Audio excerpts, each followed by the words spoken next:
ang mga kwento ng pag-ibig, kwento ng buhay at kwento ng pag-asa dito sa Barangay Love Stories. Love Stories.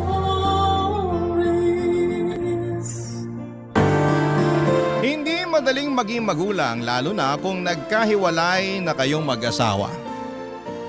Hindi mo alam kung paano ninyo maitatawid ang responsibilidad sa inyong mga anak dahil hindi na kayo magkasama sa iisang bubong.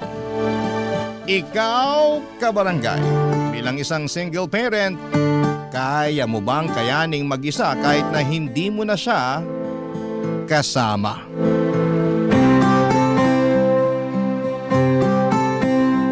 Dear Papa Dudut, ako nga pala si Audrey, 35 years old. Nagkaroon ako ng partner for 15 years. Si Phil, kaedad ko lang din siya. Nabiyayaan kami ng isang anak mula noong nagkaroon kami ng anak ay naisip naming magpakasal na.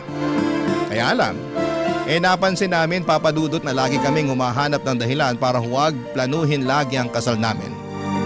Hindi namin alam kung ano ba ang problema kasi ang tagal na rin naman naming magkarelasyon.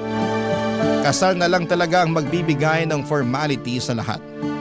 Pero ang palaging pag-iwas namin sa pagpaplano sa kasal namin ay siyang magbubukas ng aming mga mata sa katotohanan.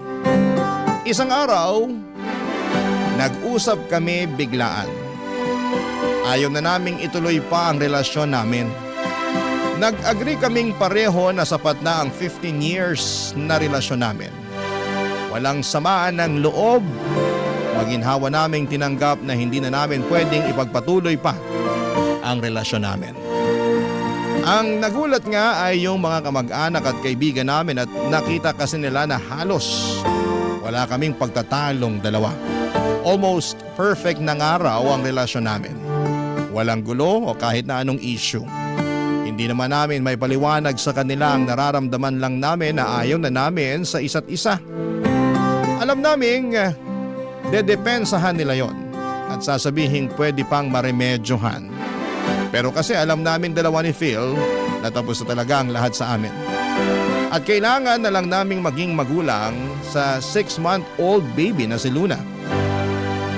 Sa kanya na namin ibubuhos lahat ng pagmamahal na meron kami sa puso namin. Kaya naman kahit mahirap na hiwalay na kami at hindi kami magkasama sa iisang bahay ni Phil, sinigurado naming maibibigay namin lahat ng needs ni Luna sa pamamagitan ng co-parenting Papa Dudut.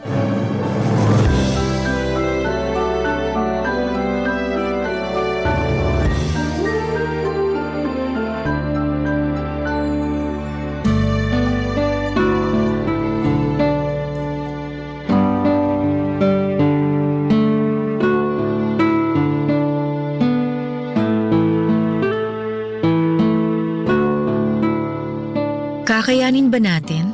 Oo naman, tayo pa ba? Paano kung magaya tayo sa ibang magulang na hindi magkasundo sa pag-aasikaso sa anak? Hindi mangyayari sa atin yun. Magtiwala ka sa atin. Ngayon mo lang sinasabi yan kasi nagsisimula pa lang tayo. Hindi mo pa alam kung ano yung pagdadaanan natin. Pagdaanan lang natin kung ano man yung kailangang pagdaanan. Ang importante, lalaban tayo. Pasensya na, overthinker lang talaga ang ex mo. Sorry ka napunta ka sa magaling mga assure na ex. Natatawa lang ako. Grabing magbiro ang tadhana Bakit naman? Kasi, ang tagal na nating magkarelasyon. 15 years yun. Tapos nakailang beses din tayo mag-try na magkaroon ng anak noon. Laging palyado. Tapos kung kailan naman tayo binigyan ng anak, saka naman tayo nagkahiwalay. May aaminin ako sa'yo. Ano yun? Ay, wag na pala. Ako naman pinag-overthink mo. Sorry na.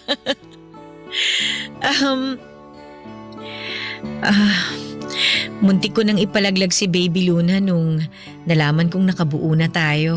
Ano? Kasi naman, pasira na yung relasyon natin noon. Ang gulo na. Kahit hindi natin aminin, ramdam ko nun yung distansya sa pagitan natin. Kaya parang ang hirap ng kalagayan ko.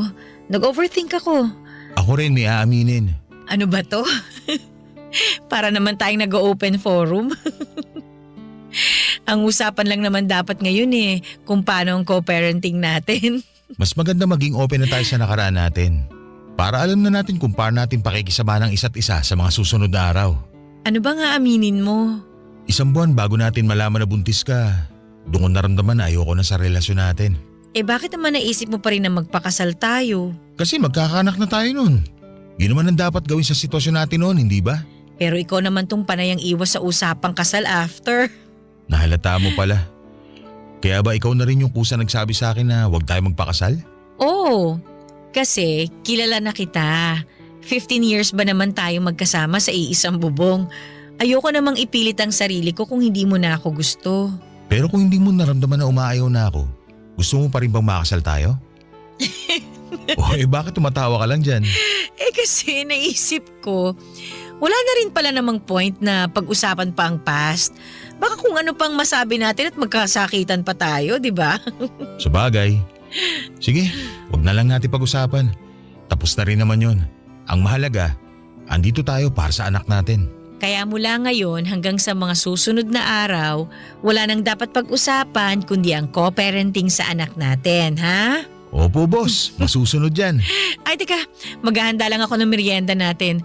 Baka abutin tayo hanggang mamaya sa pag-uusap para sa anak natin Mukhang magiging madugong usapan natin tungkol sa anak natin At least hindi madugong usapan sa past.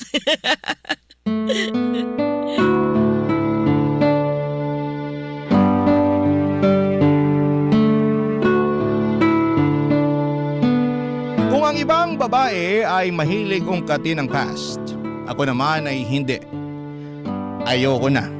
Sa totoo lang ay ganon ako noon at gusto kong pag-usapan namin ni Phil lagi ang nakaraan. Ayoko may gusot pa kami sa past para naman maging smooth lang ang present namin. Pero nung mga oras na yon na pinag-usapan namin ang past ay bigla akong nakaramdam ng pagkailang. Hindi po ako komportable na ungkatin ang totoong nararamdaman namin noon bago kami magkahiwalay. Mabuti na lang at pumayag si Phil na itikom ang bibig para hindi na namin i-discuss ang naging feelings namin noon. Kaya naman ang mga oras na yon ay wala kaming ibang ginawa kundi ang ayusin ang co-parenting namin sa anak namin na si Luna. Naging maayos naman ang usapan. Naging civil kami sa isa't isa at feeling ko mas lumalim ang friendship namin. Ang anak naming si Luna syempre sa poder ko. Dadalaw si Phil 4 na beses sa isang linggo kapag hindi siya busy. Tuloy ang sustento niya sa aming mag-ina. Humingi lang ako ng sapat sa kanya dahil alam kong kailangan din niyang magbayad ng bills sa bagong titirhan niya. Pinaubaya na niya sa akin ang maliit na bahay na binili namin noong nagsasama pa lamang kami. Para na lang din sa anak naming si Luna. Napakabuti ni Phil habang tumatagal ang co-parenting namin ay nagugustuhan na namin yon. At naisip naming pareho na parang mas okay talaga na nagkahiwalay na lamang kami dahil mas naging patas kami sa usapan at mas panatag. Bukod pa roon ay gumanda ang relasyon namin bilang magkaibigan. Yun naman ang hindi namin pwedeng tanggalin sa aming dalawa. Ang maging magkaibigan. Pero kung tanggap na namin ang sitwasyon namin na ganon, meron pa rin mga tao na hindi pabor sa setup namin. Yon ay ang mga mahal namin sa buhay na gusto kaming magkabalikang dalawa, Papa Dudut.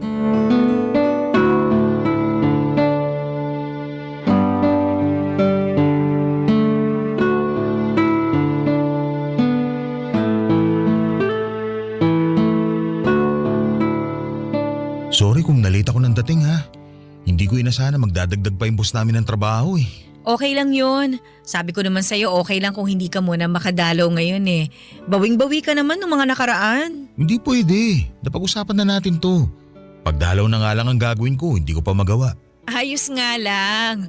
Baka naman maumay na ang anak mo sa'yo sa kakadalaw. Ayoko no. Mabuti ngayon pa lang mamemorize niya na yung mukha ko. Saka palagi ko namimiss ang anak natin. Kahit hindi ko schedule ng pagdalaw sa kanya, namimiss ko siya. Ganito pala feeling ng isang magulang, no? Ako nga rin eh. Partida ha, magkasama na kami sa bahay buong araw. Pero kapag lalabas ako, pababantay ko kay mama si Luna.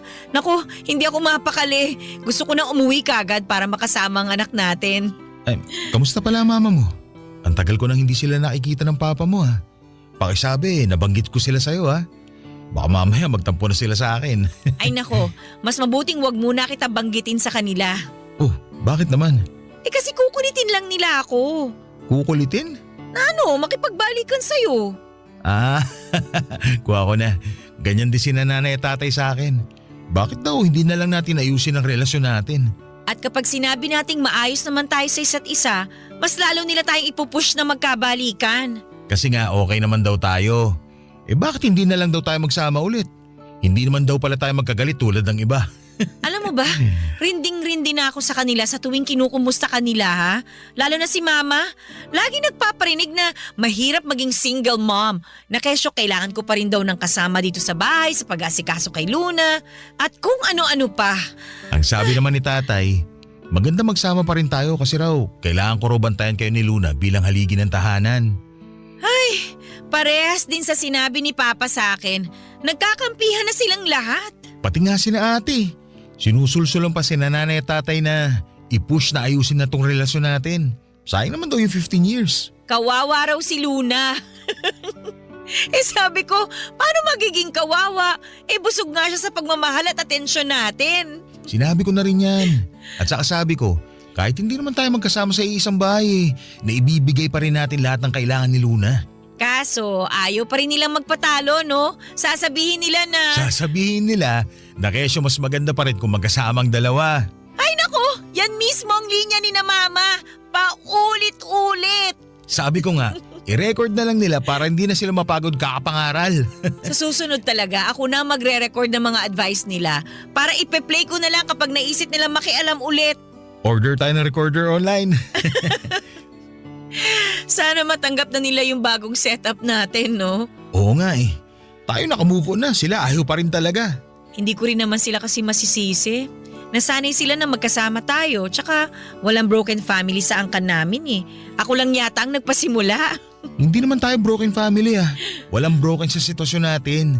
Kasi maayos naman tayo at tulad ng lagi ko sinasabi, na ibibigay naman natin lahat ng kailangan ni Luna. Sana yun ang maisip nila.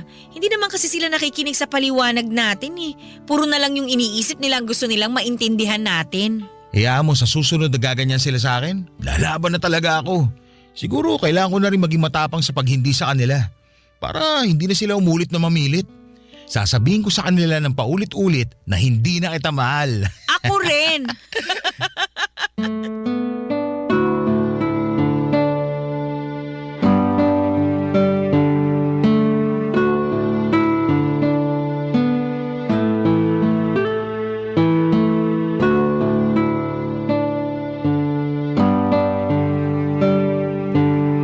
Papadudot nagsinungaling ako kay Phil. Mahal ko pa rin siya. Walang nagbago.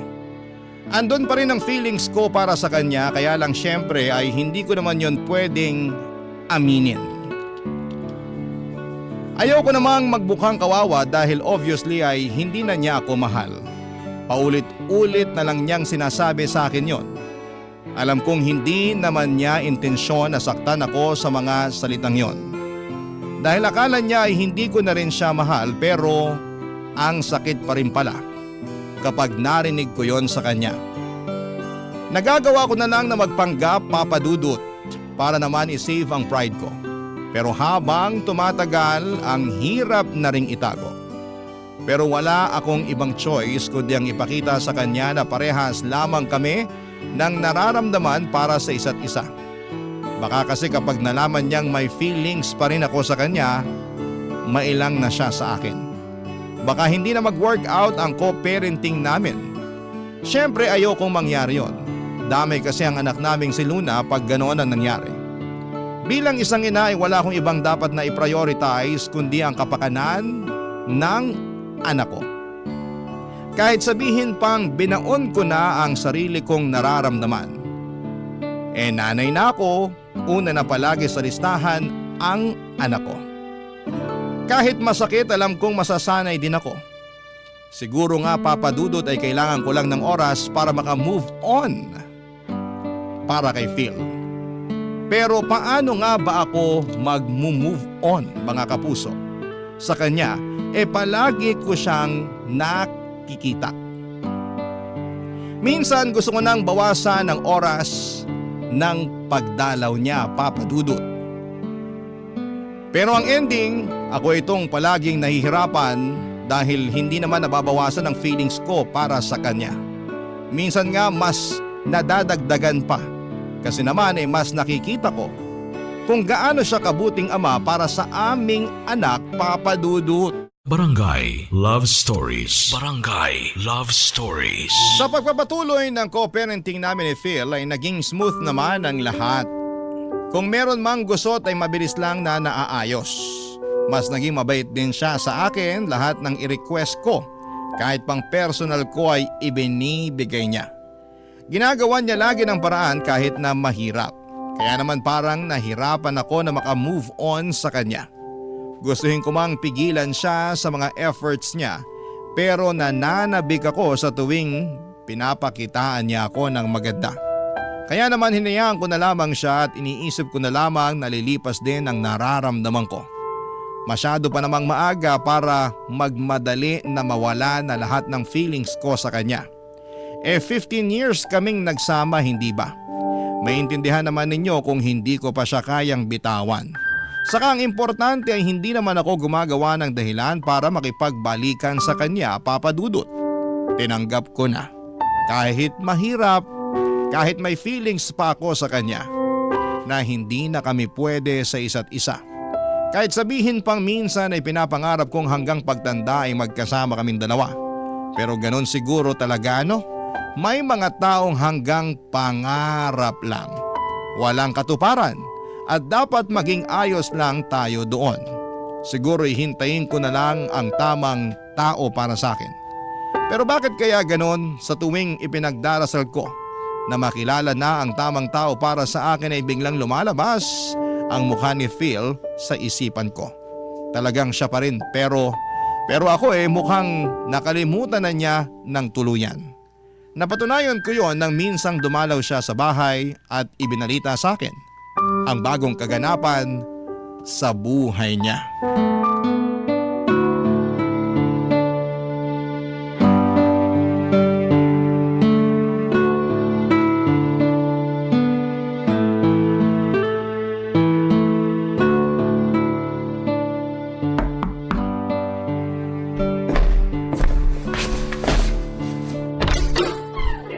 Oh, bakit ngayon ka lang?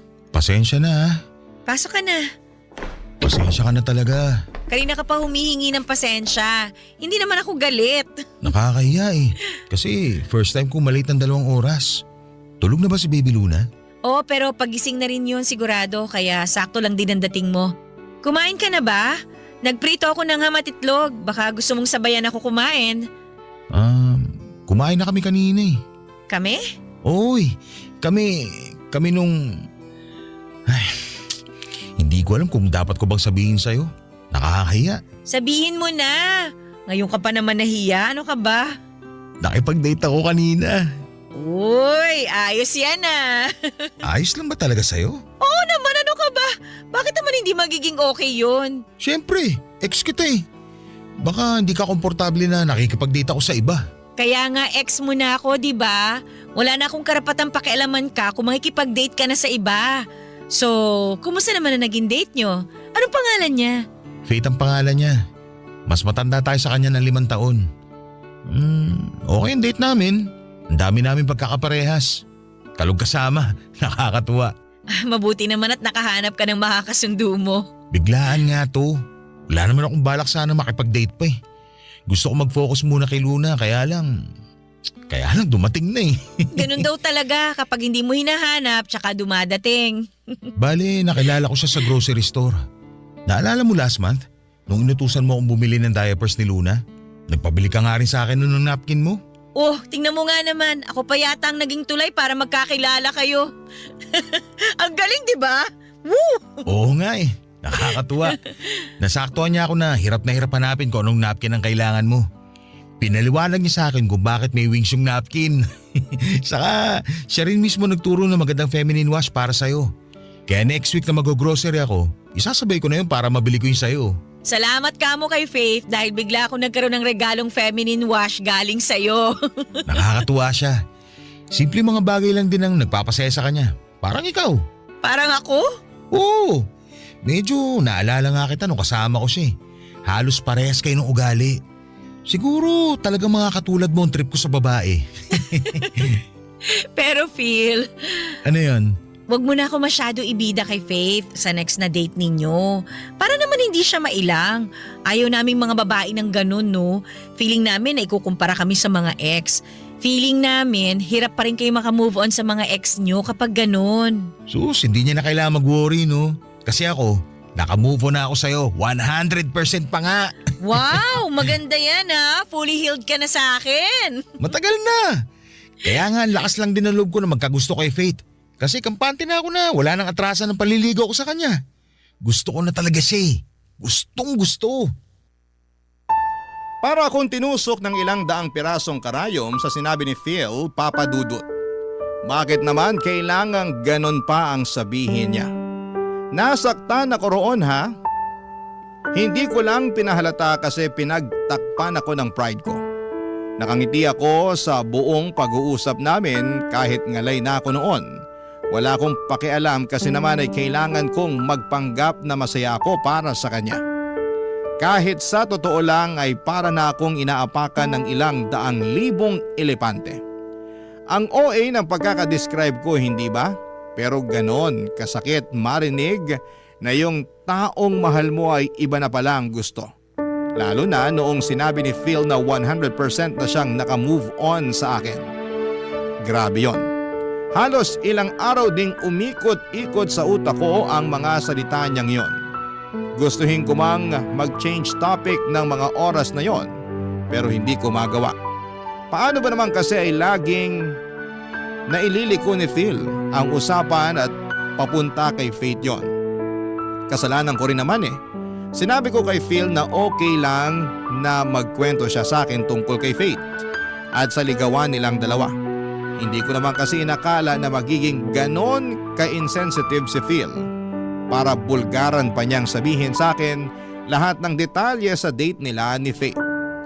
Nakakabwisit at nakakaselos pakinggan kung paano niya ibida kung gaano kaganda at kabait si Faith. Nakaramdam ako ng insecurity pero syempre hindi ko naman pwedeng ipakita yon sa kanya. At ang masakit pa, sa pagdaan pa ng mga araw ay nabawasan ang pagdalaw ni Phil sa amin ni Luna. At kapag dadalaw naman siya, paniguradong may bago na naman siyang kwento sa mga date nila ni Faith. Nakakarindi na. Pero kailangan kong panindigan ang sinabi kong masaya ako para sa bagong love life niya. Kahit na halos maiyak na ako sa selos dahil sa mga sweet na kwento niya tungkol kay Faith, Papa Dudut.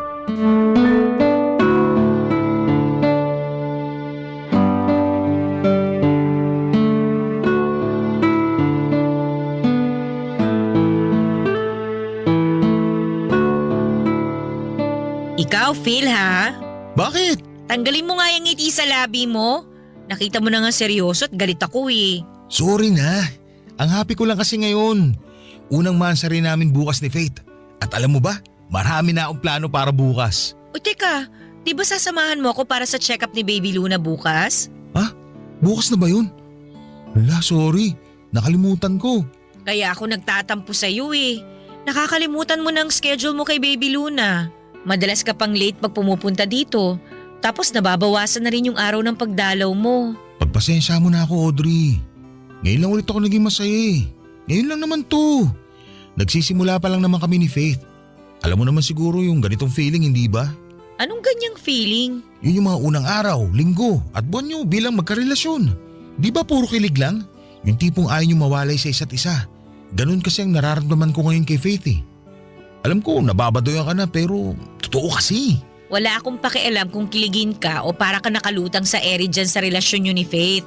Ang sa akin lang, sana sumunod ka naman sa schedule na napag-usapan natin para kay Luna. Ngayon lang ako papalya para sa schedule kay Luna. Pagbigyan niyo na sana ako ha.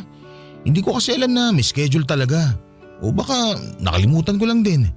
Masyado kasi ako nag-e-enjoy magplano ng first monthsary date namin ni Faith. Unawain mo naman ako, please. Ay nako, Please, Audrey. Please. babawi ka sa susunod ha. Oo naman. Bawat kasalanan at pagkukulang ko sa inyo ni Luna, doble ang ibabalik kong bawi. Promise yun. Oo na, ang hirap mo palang ma-in love. Masyado kang OA. Uy, huwag ka nga. Ganito ka rin naman noon ah. Kailan naman? Nung tayo. Nung tayo. Hindi mo na ba talaga maalala yung unang buwan ng relasyon natin? Kahit yung pakiramdaman lang? Medyo. Naiintriga ako ah. Ano yung naalala mo sa atin? Kung paano ka umeffort sa first monthsary natin? Sige nga. Anong ginawa ko sa first monthsary natin ha? Nag-camp tayo sa Rizal. Tapos hinanda mo lahat ng paborito kong pagkain. Diregaluhan mo rin ako ng mga pangarap kong bilhin na libro. Alam mo hindi ko afford no ng mga librong yon pero pinag-ipunan mo para mabigay lang sa akin. Kala ko nakalimutan mo na eh. Eh paano ko ba makakalimutan yun? Ikaw itong unang lalaki na nagtrato sa akin ng tama. Pinakita mo na pwede pala akong itrato parang prinsesa. Prinsesa ka naman talaga noon. Noon lang? Kasi reyna ka na ngayon. Ikaw ang nanay ng anak ko eh. Yan! Yang ganyang banat mo ako nakuha nun eh. Hari ka ng pangbobola. Ang dali ko tuloy na bilog. Hindi kita binola noon. Lahat ng sinabi ko sa'yo, totoo. Lahat yun galing dito sa puso ko ha. Nung sinabi mo na gusto mo yung sungki-sungki kong ngipin, totoo ba yun? O plastic ka lang? Totoo yun ha. Sa mga hapon, cute ang ganyang ngipin. Tsaka bumagay sa dimples mo. Nung sinabi mong cute ang mataba kong pisngi, totoo ba yun? Yan nga ang favorite ko rin sa'yo. Kasi mukha kang malambot na marshmallow lalo kapag nakangiti. Sabayan pa ng sungki mong ngipin. Bata mong tignan. Mukha kang Gen Z. Eh yung sinabi mo nung Audrey, wait lang ha. Emergency. Nagpapasundo si Faith. Okay lang bang umalis na muna ako ngayon? Babawi na lang ako sa susunod. Ilista mo na lang to ha. Sorry ha. Aalis na muna ako. Oh, sige. Lilista ko to ha. Utang mo sa amin to ni Baby Luna. Opo, babawi ako. Bye! Bye! Hindi ko na napigilang umiyak noon pagkalabas ni Phil ng pintuan. Hindi ko na kinaya, Papa Dudut, ang sakit. Ang sakit palang pag-usapan yung masasayang moments ninyong dalawa. Pero alam mong hanggang doon na lamang yon at hindi na madudugtungan pa. Ang lungkot na maalala yung masasayang ala-ala ninyong dalawa at ang weird, hindi ba? Dapat kapag masaya, ang ala-ala ay masaya rin ang pakiramdam mo, hindi ba? Pero bakit kabaligtaran noon ang nararamdaman ko? Halos 1 oras akong walang tigil sa pag-iyak. Kung hindi ko lang nararamdaman na nagising na pala si Baby Luna ay hindi pa sana ako titigil sa kakaatungan. Sinikap kong ituon ang atensyon ko sa pag-aalaga kay Luna. Pero lumipad ang isipan ko papunta sa nakaraan namin ng tatay niya. Lalo na noong mga unang buwan ng relasyon namin. Totoong masaya ang mga unang buwan ng relasyon ninyo. Para lang kayong nakalutang sa ere. Lahat maganda. Lahat masaya. Lahat nakakakilig. Mapapangiti ako saglit kapag inaalala ko yun. Pero agad na sisilay ang lungkot dahil bigla akong babalik sa realidad kung saan ay hindi na kami magkasama ni Phil. Hindi na namin pwedeng madugtungan ang masayang nakaraan. Dahil si Phil, bumuo na ng masasayang memories kasama si Faith. Ang babaeng pinalit niya sa akin. Ang babaeng bagong nagpapasaya sa kanya. Nagpapakilig. Nagmamahal. Ano bang laban ko sa kanya? Ako ang nasa nakaraan ni Phil. Barangay Love Stories. Barangay Love Stories. Araw-araw ay para kong dinudurog.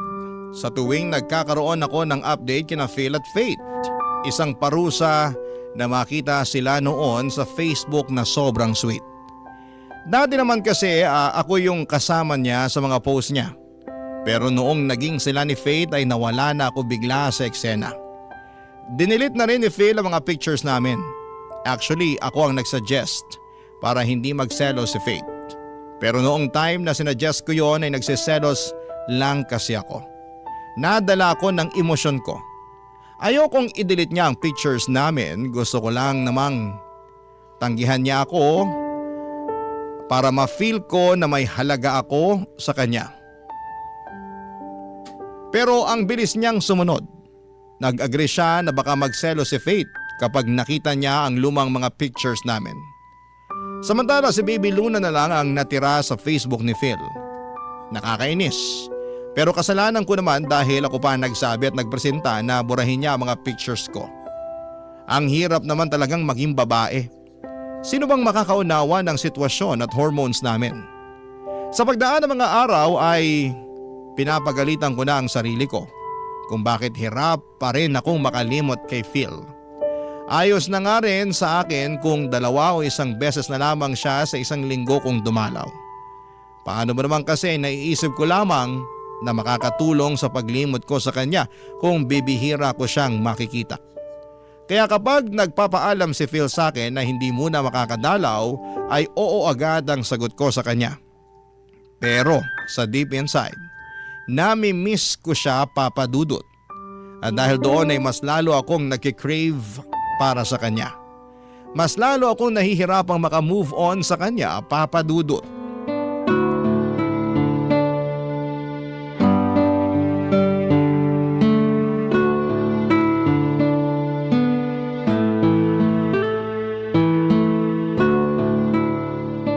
Audrey, sa tingin mo nakalimutan na ako ni Baby Luna? Ha? Ano ba namang tanong yan? Kasi bihira na ako magpakita eh. At sino namang may kasalanan nun? Sorry na, nahihiya na rin ako eh. Ayos lang yun. Iintindihin ka na lang namin dahil in love ka. Ikaw ba? Anong ako? Kailan ka may in love? Oy, hindi porket in love ka ngayon dapat ako rin. Gusto lang naman kita makita masaya. Masaya naman ako Saya-saya ko nga Ewan ko lang kung papayag ka pero may rereto sana ako sa'yo. Pinsan ni Faith, naghahanap ng girlfriend. Naisip ka agad kita. Baboy nito! Ha? Nag-iisip ka ba? Irereto mo ko sa kamag-anak ng girlfriend mo? Ex mo ko, Phil, ano ka ba? Baka lang nakakalimutan mo ha? Hindi ako tropa mo na pwedeng ireto lang sa kamag-anak ng girlfriend mo, no? Sorry pero nakita ko naman kasi na matino yung pinsan ni Faith. Jake nga pala pangalan niya. May negosyo saka… Ganyan ka na ba ka-insensitive ngayon? Pakinggan mo muna kasi ako. Maayos si Jake. Tapos… Ako ang pakinggan mo kasi ilang buwan na ako nagtitimpi sa pagiging manhid mo. Anong ibig mo sabihin? Yan, tingnan mo na. Wala kang ideya kung bakit ako sumasabog ng ganito sa'yo ngayon? Ganyan ka kamanhid. Diretsahin mo kasi ako para maintindihan ko. Ang bastos mo para ireto ako sa iba. Gusto lang naman kita maging masaya. Hindi ako masaya, Phil. Peke lahat ng sinasabi ko sa'yo. Ni minsan hindi ako naging masaya na may bago ka ng karelasyon. Hindi ako natutuwa at mas lalong hindi ako kinikilig sa tuwing nagkukwento ka sa akin tungkol sa mga date niyo ni Faith. Ha? Akala ko ba? Akala ko rin Akala ko kaya ko maging masaya para sa'yo. Gusto ko naman talaga Kasi naniniwala ako na kapag masaya ang tatay ng anak ko, aapaw yun at maaambunan mo si Luna. Oo, at nagagawa mo yun sa anak natin. Pero hindi naman ako maambunan kahit konting saya. Phil, masakit pa rin. Pinaplastic ko ng sarili ko. Ilang buwan na. Ayoko na ng ganito. Mahal mo pa rin ba ako, Audrey? Hindi ko alam. Oo, siguro. Baka. Gusto ko ng klarong sagot. At kung klarong oo, anong gagawin mo? Ititigil ko na ang relasyon namin ni Faith. Gagawin mo yon para sa akin? Oo. Kasi kayo naman ni Luna ang priority ko. At nag-promise ako na kapag hindi ka pa okay na magkaroon ako ng bago, hindi ko gagawin. Gusto kong maging masaya ang nanay ng anak ko. Kasi kapag masaya ka, aapaw yun sa anak nating si Luna, hindi ba? Yan! Yan ang dahilan kung bakit gusto kitang hayaang maging masaya kay Faith kahit ang sakit. Kasi ang bait mo Ginagawa mo ang lahat para iparamdam sa amin ni Luna na kami pa rin ang una para sa'yo. Kayo naman talaga palagi ang una Pero minsan nararamdaman ko na hindi na ako kasali sa inuuna mo. Sorry kung naiparamdam ko yun sa'yo nito mga nakaraan. Babawi ako. Makikipag-cool off muna ako kay Faith para maayos natin ang sitwasyon natin. Hindi mo kailangang gawin yon. Gagawin ko yun. Ayoko makitang malungkot at nasasaktan ka dahil sa akin. Pinangako ko sa sarili ko na kahit natapos na tayo, hindi ko hahayaan na maramdaman mo na nag-iisa at nalulungkot ka sa sitwasyon mo.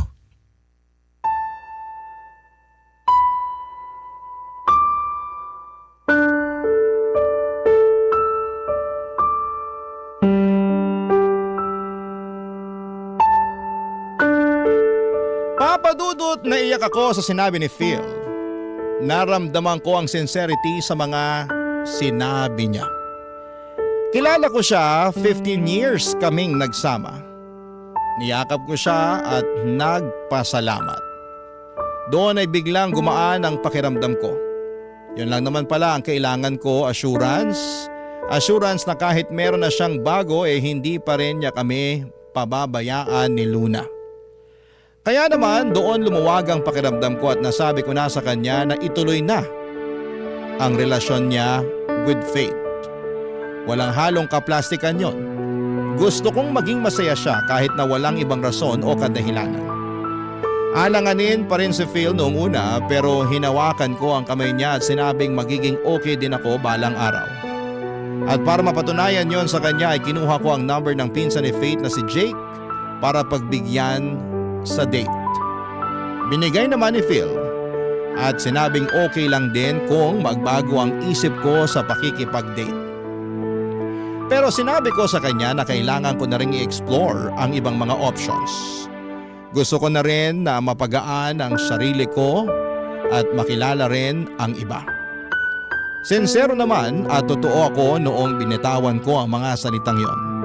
And after a week ay nag-date kami ng pinsan ni Faith na si Jake. Totoong maayos naman siya. Walang halong kayabangan at very gentleman pa. Kalug din at parehas kami ng humor. Umabot nga ng halos buong araw ang date namin. Si Phil muna ang nag-alaga kay Luna para makapag-date ako with Jake. Gabi na noong nakauwi ako at naabutan ko si Phil sa sala at nanonood ng TV. Naupo ako sa tabi niya at ready na siyang makinig noon sa nangyari sa date namin ni Jake. Napansin ko sa kanya kung gaano kasaya at ka-excited ang itsura niya habang nakatingin sa akin para sa updates ko. Nang mga oras na yon, papadudot.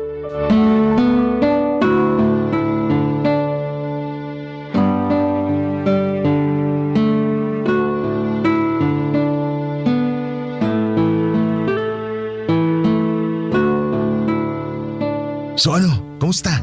Ayos pala si Jake, no? Hindi mayabang, gentleman, funny. Sabi ko naman sa'yo hindi naman katareretuhan ng basta-basta lang, no? Gusto ko yung maaalagaan ka na talaga. Ayoko magpaalaga sa kanya Anong ibig mo sabihin? Walang next date para sa amin. Ha? Akala ko ba ayos si Jake para sa'yo? Ano ba talaga? Ang gulo niyo talaga mga babae, no? Ayos naman talaga siya. Pero hindi ko maramdaman yung gusto kong maramdaman Walang spark. Ginudge mo naman kasi kaagad. Baka kailangan na second date. Baka doon naman magkaroon ng spark. Doon ka na makukuryente. Ay nako, kilala ko ang sarili ko. Kapag una pa lang walang spark, wala na talaga. Ekis.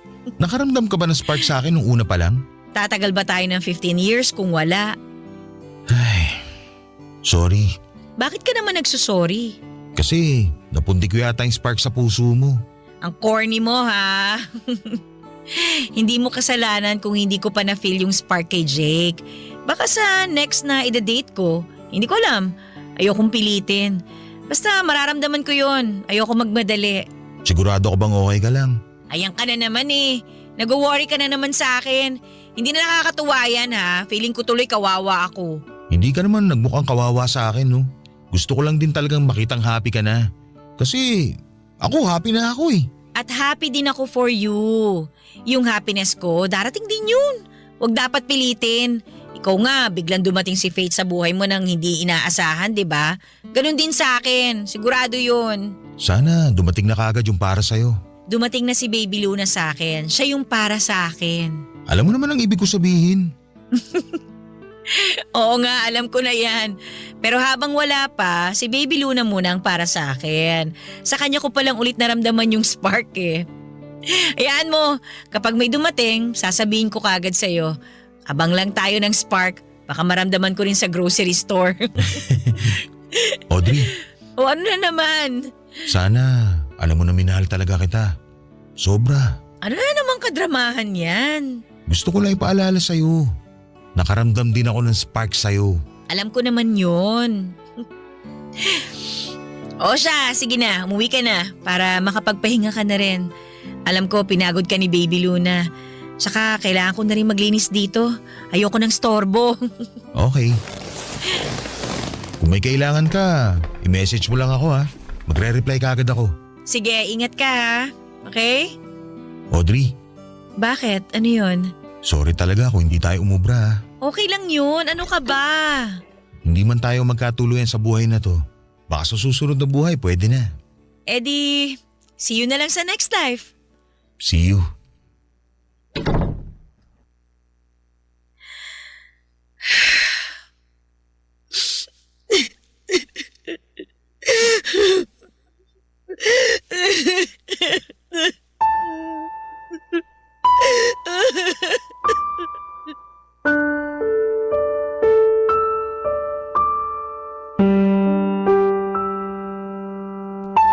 Baka nga sa susunod na buhay ay doon na kami payagan na magkatuluyan. Baka may kailangan lang kaming matutunan ngayon sa isa't isa sa buhay na ito. Kaya kami pinagtagpo pero hindi pinunta sa dulo. Masakit mang isipin pero kailangang tanggapin, Papa Dudut. Dahil sa sinabi ni Phil na yon ay na-realize ko na pwede pa rin pala kami. Pero baka sa susunod na buhay na namin yon. Siguro sa next life namin, hindi na komplikado. Kasama pa rin namin si Baby Luna hanggang pagtanda, kaming dalawa ang magkasama. Baka nga sa next life ay meron pa kaming ibang mga anak. Mga anak na siyang magpapatibay ng relasyon naming dalawa. Ang sarap lang isipin na ganon nga ang pwede kong abangan kung totoo ang reincarnation. Sana sa susunod na buhay, pagbigyan na kami ni Lord. Kahit na isang buhay lang ay maitama namin ang lahat ng pagkukulang at mali namin sa buhay na ito. Kahit na isang buhay lang.